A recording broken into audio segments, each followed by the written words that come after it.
Today we are looking into 3 signals that force chili plants to fruit most growers miss. Look at this plant covered in leaves, healthy, perfect actually, and completely useless to me right now because there's not a single pepper on it. And here's the part most people miss. That plant isn't failing. It's following instructions. Your instructions. In the next 9 minutes, I'm going to show you the 3 signals your chili plant reads every single day and exactly how to flip them to force heavy fruiting. I'm also going to cover the 5 reasons flowers drop before they ever set fruit, a root trick almost nobody in the growing community talks about. And at the very end, something that will completely change how you think about the end of the growing season.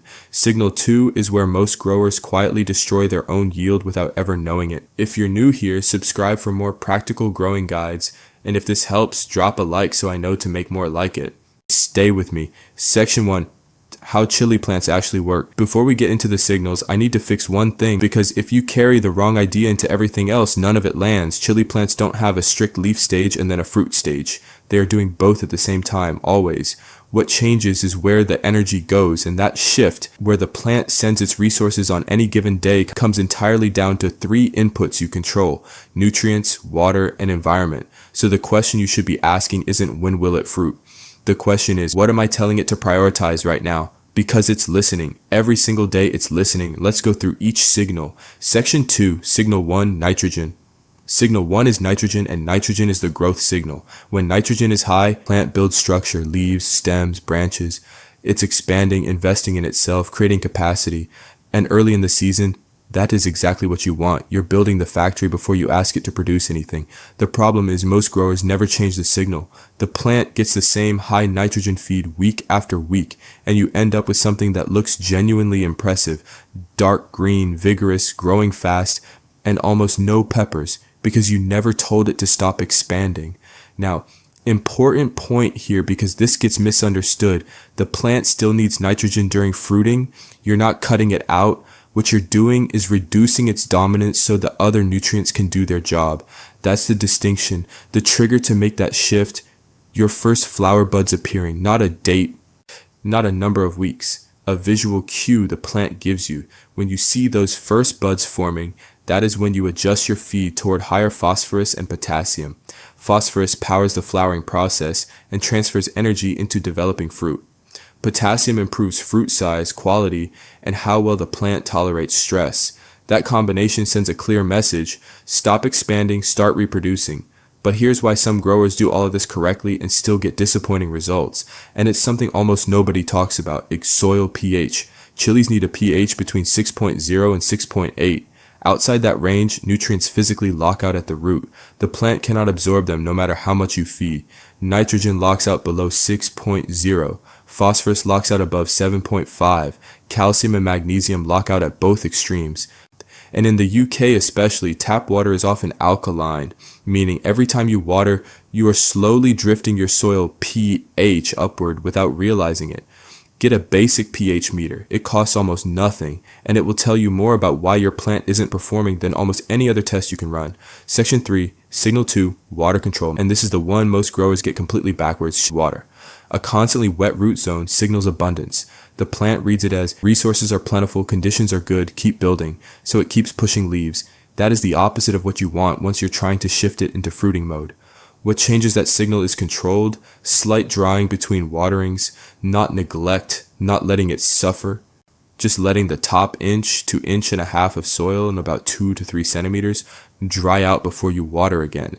That mild dryness introduces just enough biological pressure that the plant reads the situation differently. It senses a change in conditions and shifts toward reproduction, toward producing seed, which means producing fruit. Because that's what plants do when they feel a degree of environmental pressure. The reason this matters so much during flowering specifically is the flip side of that same principle. Inconsistent watering, swinging between soaked and bone dry, during the flowering window is one of the leading causes of flower drop. The plant sheds flowers it cannot reliably support through that instability.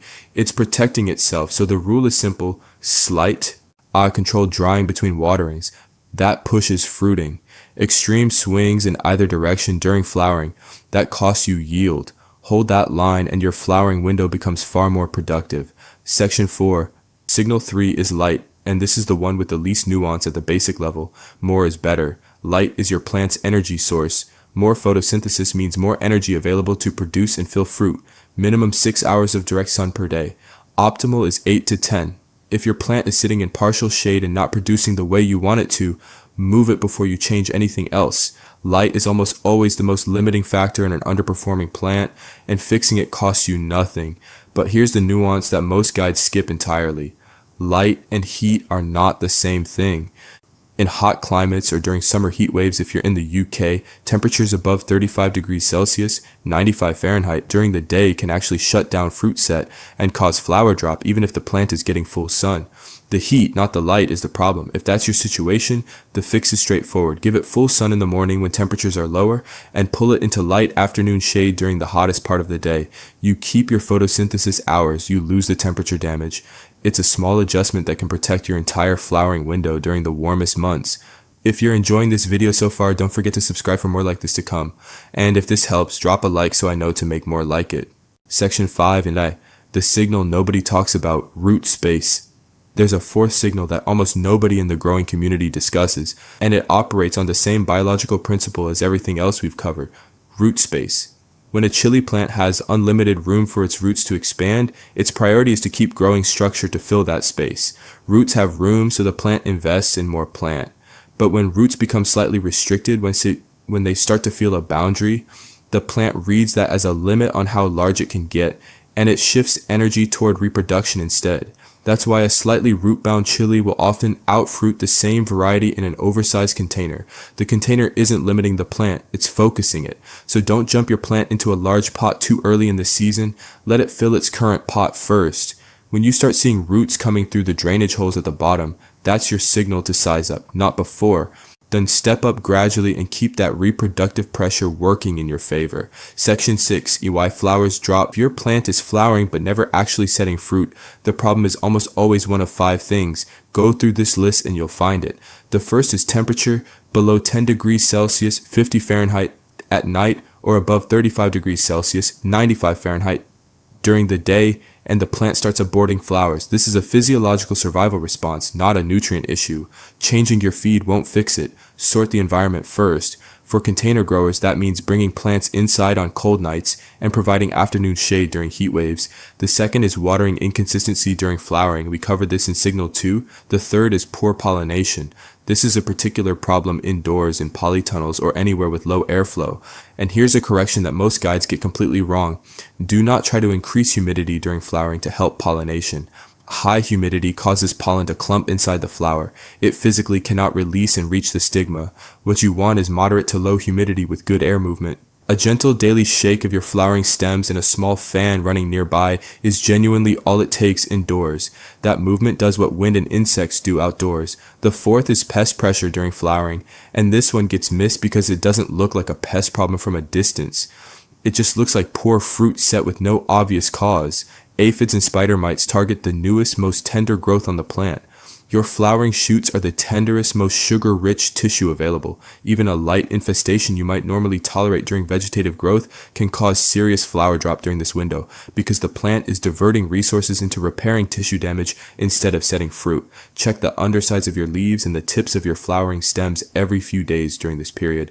They catch it early, and a diluted neem oil spray handles it without harming any pollinators working the flowers. The fifth is nutrient deficiency, and there are 2 specific ones that come up constantly with chilies and regularly get misdiagnosed. The first is blossom end rot. If you're seeing fruit begin to develop and then the bottom of the fruit darkens, collapses, and turns leathery, that is blossom end rot. It looks like a disease, but it's a calcium deficiency, and almost always it's not caused by a lack of calcium in your soil.